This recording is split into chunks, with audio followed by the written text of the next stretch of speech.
everyone. I'd like to introduce my co-host, Sharon Fields. Welcome, everyone. So glad everyone's joining us today. We have a wonderful guest. Her name is Andrea Schmitt. She's a certified teen girl life coach, holding a BS in psychology and currently finishing her master's in psychology. She's a TCK mom, which I think we're going to talk a little bit about that. She's got 25 plus years as an expat. She's a language lover, speaking 7 different languages. She's strong. She's a writer. She's a TEDx speaker. She strongly believes in the process of life coaching for adolescent girls. She helps girls feel empowered, deepen their self-awareness, boost their self-esteem, and learn valuable life skills, which I think that we can all agree on, Andrea, is so very important. Cross-culturally, it's very important. Definitely. So tell me, I'm very interested. How did you get into this field? What led you to this? I've always been the mom in whatever country we were in, and I lived in a total of 9, but we sort of tend to repeat countries. The mom who everybody came to, my daughter's friends, and it's always been girls. I've always been the one who had to sort of answer funny questions, strange questions that sometimes the moms didn't feel comfortable with. And when we lived in Mexico City and my daughter was in her 8th school, she found it very difficult being a TCK. And she actually found a life coach. And I thought, such a brilliant idea. Having support from an outside person while you're living in a foreign country where you don't have your longtime friends around or neighbors. And I thought, I definitely want to be an official friend to those girls. And yeah, I took it a little bit to another level because I studied then psychology and the bachelor's, like you said, and now the master's to sort of give it a good background. And that's what I've been doing almost for 4 years now. That's wonderful. We all need people like you that will lead and help. That's wonderful. Yeah, and it's a wonderful job. It's really nice to see what a difference it makes in the girls' world. Or it's very rewarding also for the moms because it takes a little bit the pressure off. Oh, right. Correct. Yes. Yeah. So can you speak a little bit more to the difference that it makes, the difference that you see? And maybe you can start off by telling us a little bit about your coaching programs for the girls. How long do they last?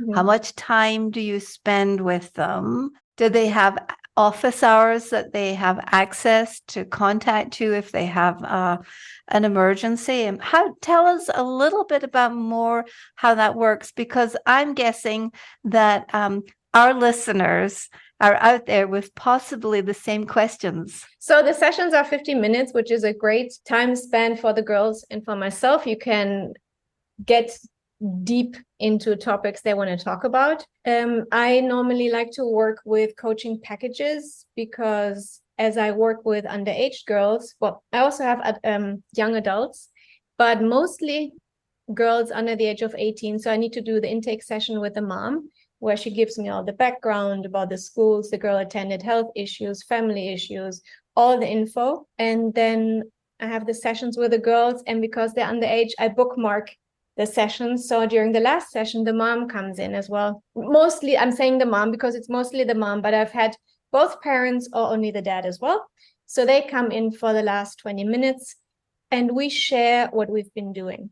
So the package normally is 6 sessions. I think that's the best one, but I'm also offering 3 and individual coaching sessions as well if the girls want to try it out, or the moms, because it's still considered being a fairly new approach, handling issues, challenges, right? Having a coach, contacting a coach. So I offer different packages. I'm very flexible with my hours. Thanks to the internet, I can really say I'm available from, let's say, 7 o'clock in the morning until 11 o'clock at night. And because of the time difference, it works out beautifully because 5 o'clock in Dubai is my morning. So Right. Right. Yeah. I And also offer weekends. Sorry, I just want to mention I also offer weekends because I know that the girls during the week they're very busy very often. yes, So with yeah, a lot of schoolwork, etc.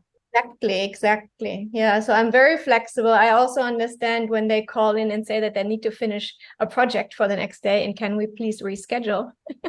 So I think it's all about being flexible with teenagers. If Yeah. not, you're getting nowhere. And you've been there because you've raised two teenage girls, correct? One. I have one. Okay, Yeah. one. And Yeah. so, but you know what that's like. Yeah, exactly. Things do change, right? And if they don't feel well, they don't feel well. Why would I want to do a coaching session when they don't feel well? So You've got to be at your best. And so, did you say it was 50 minutes and the parents joined for the last? So you have a good 30 minutes solid with the one-to-one, and then the parents join in for the last 20 minutes. well, that's like the coaching package. So let's say intake session with the parent, then 4 sessions, and then the last session, that's when the The parent parents come in. Excellent.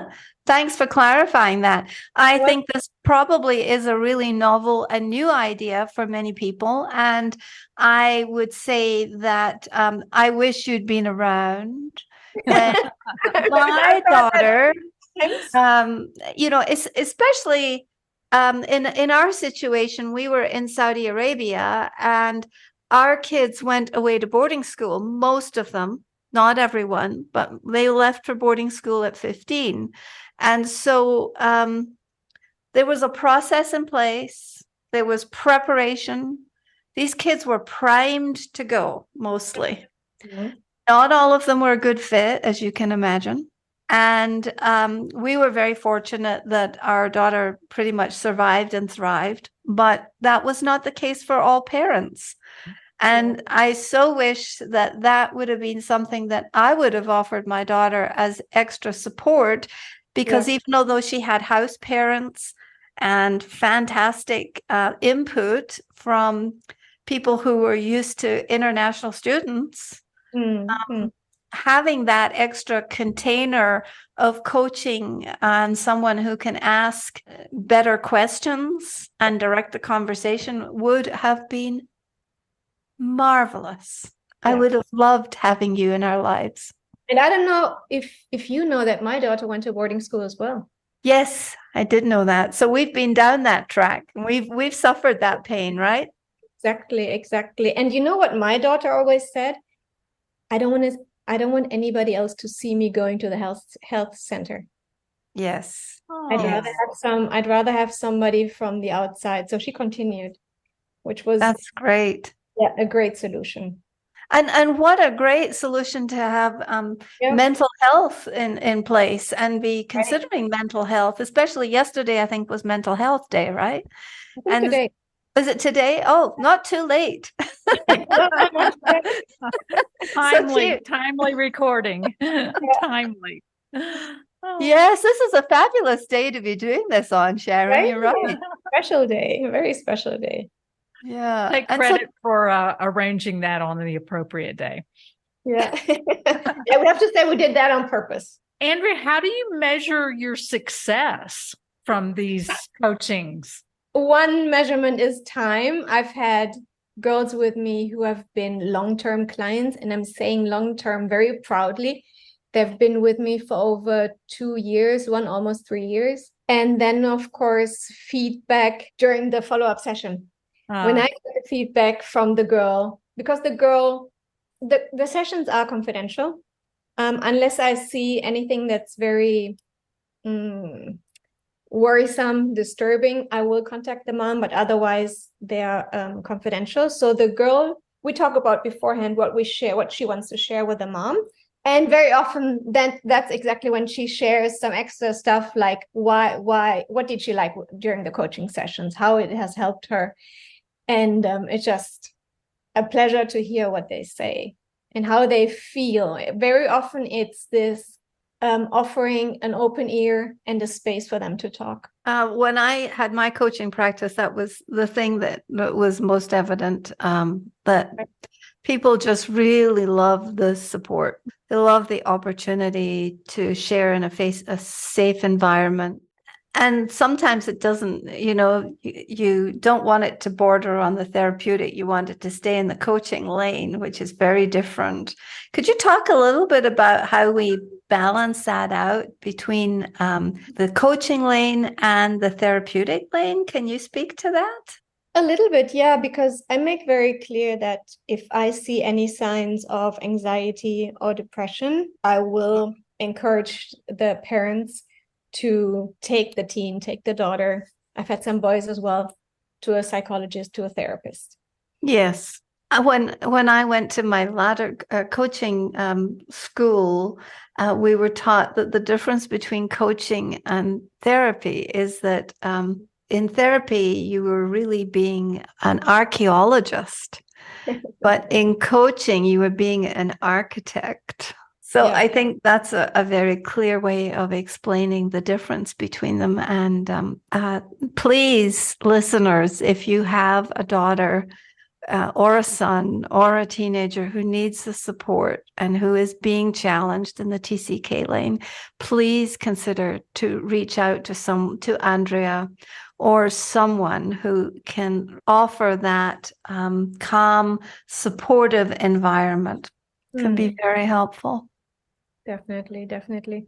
What the girls also like about, and the difference between therapy and coaching, one of the difference that's often been mentioned is that, like you said, the archaeologists like going back to previous trauma and discovering and healing that. And coaching is, like you said, with architect moving forwards. And that's what the girls like a lot. They like to get tools, they like to move forward, they like to make progress. They see that in a very positive way. That's great. It's a question of what would they love versus what happened. Yeah, which is obviously, if there's depression or anxiety, that's also something that will need to be, or PTSD that will need to be addressed, right?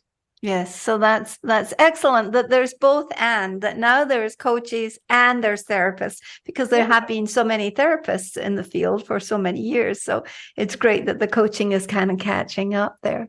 So from a distance, how can we nurture, support, and this population? I mean, Sharon and I live in a city, but we have expats who have kids here who are either digital nomads or expats, but we don't have a big population. What do you think, Sharon? Yeah, well, of course, I'm not in touch with any of that because my son is grown and I'm a single woman. And so it is interesting. I have one friend who is raising 5 children here on her own.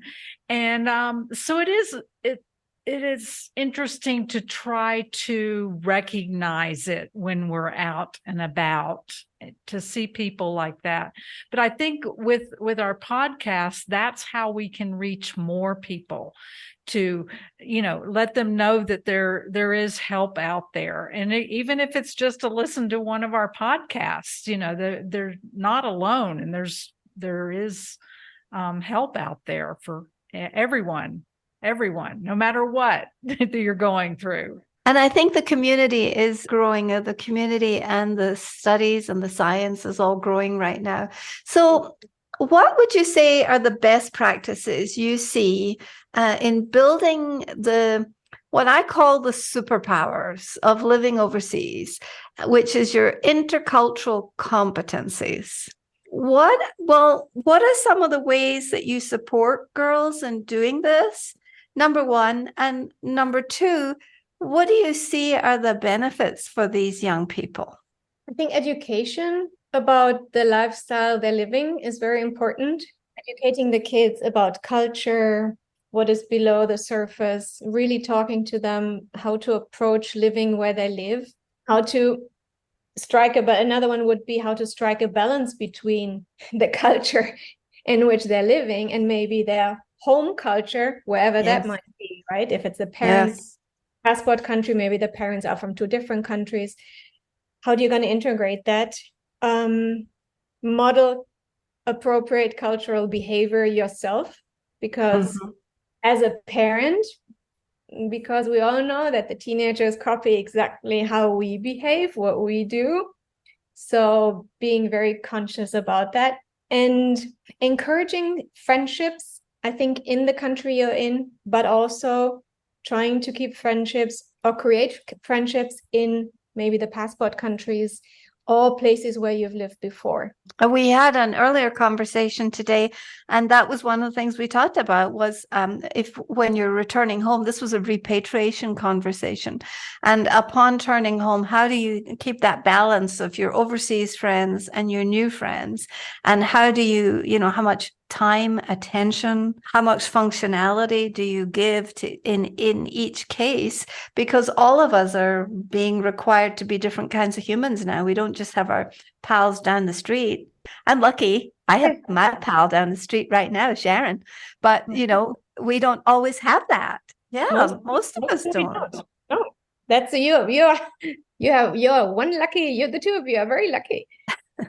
Well, do you find that they are connecting and staying connected with friends in different countries or cultures because of technology that we have nowadays? Definitely helped a lot. Yeah. I mean, we're definitely gone from writing postcards or writing letters to previous friends, and now it's a message, it's a Zoom call, it's a FaceTime, WhatsApp, whatever. Now we can see each other on so many different channels, right? And they take advantage of that. That's terrific. I so wish. Well, sometimes I wish that I had grown up in the era of technology. I know I resisted it for a long time, but my life probably would look very different now had I not eschewed the culture, the geography, and the people that I left behind every time. They can sort of sop it all up and take people with them in a different way. That's interesting. So what are the best practices you see? So you told us the best practices. What are the results of that, please? What kind of benefits do you see them? How does flourishing look? What does that look like in the teenage mind nowadays for a third culture kid living outside their parents' culture?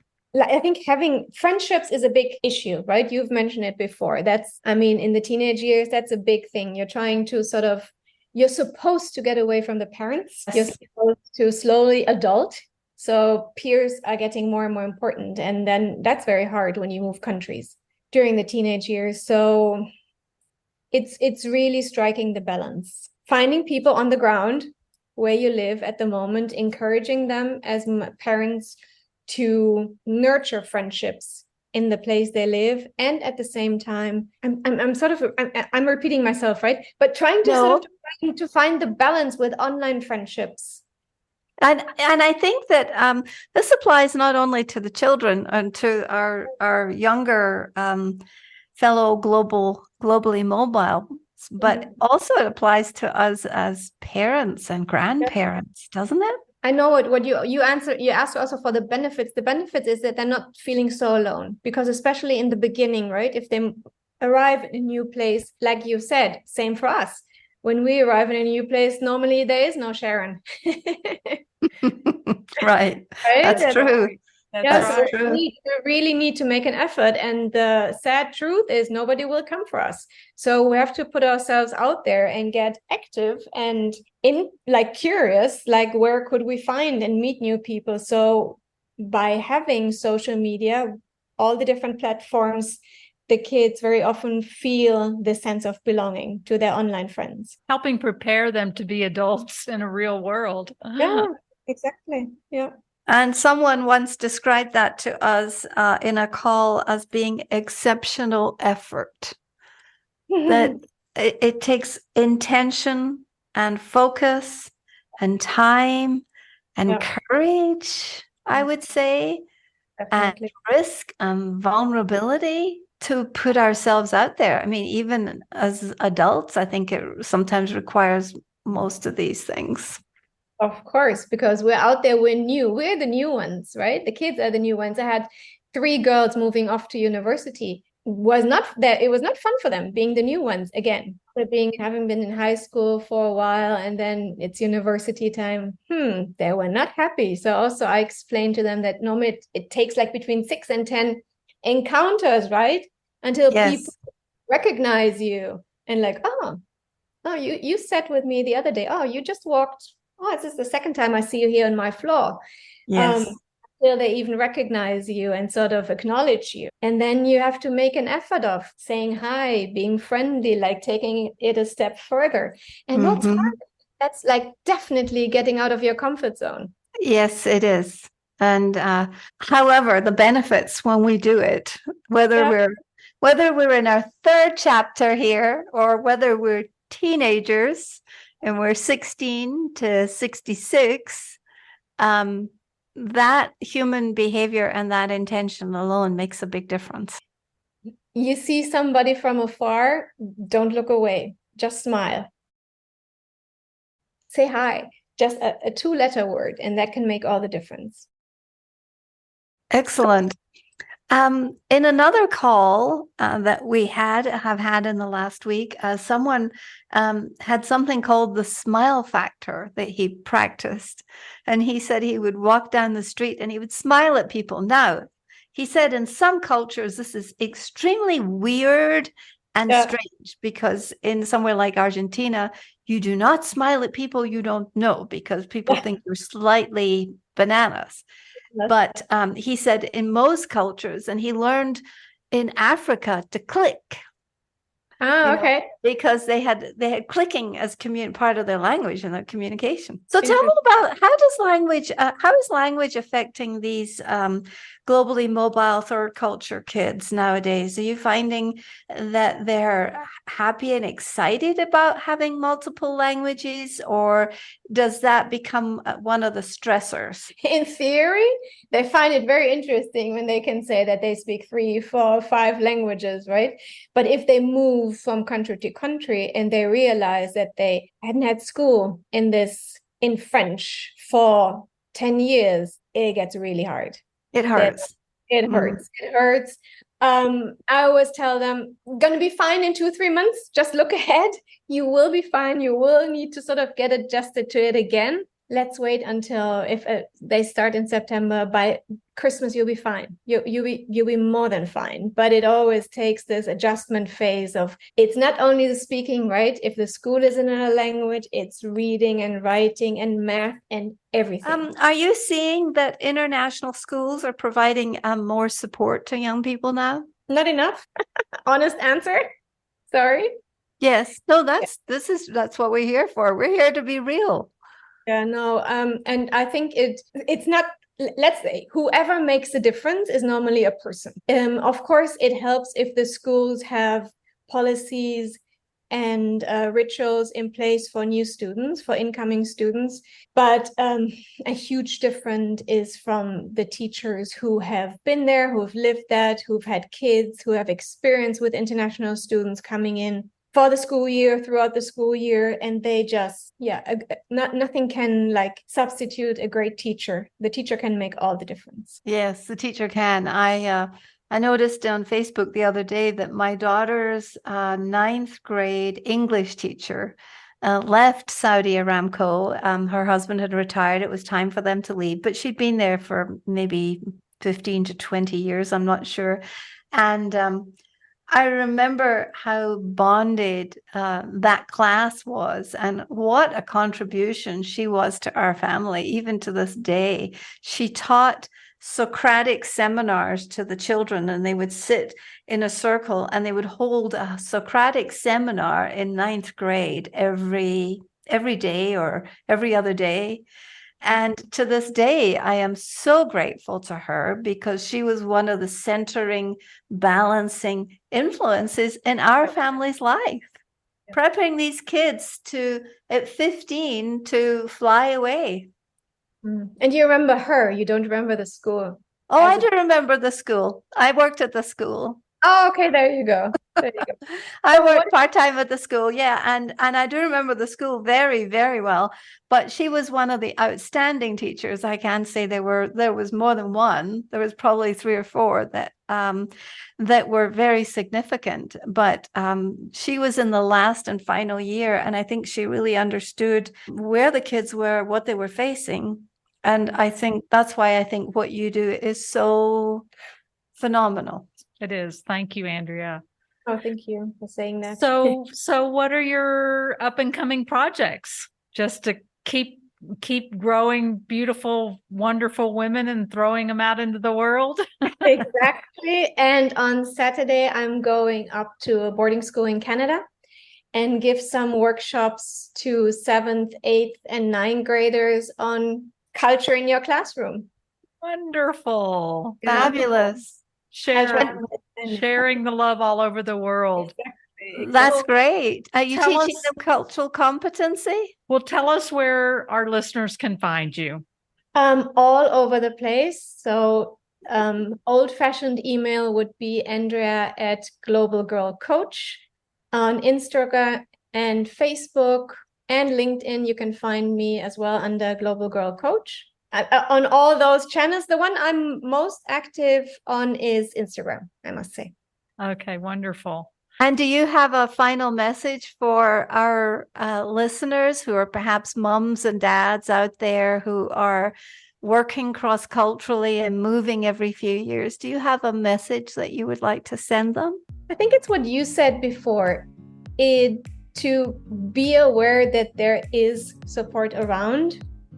Like you said, it can be friends, a Sharon, it can be a neighbor you find abroad, it can be a counselor, it can be a teacher, but it can also be somebody online, and not to be afraid to sort of search for support, because I think the faster or the better the kids and the parents get adapted if they come into a new country, the better for the whole family.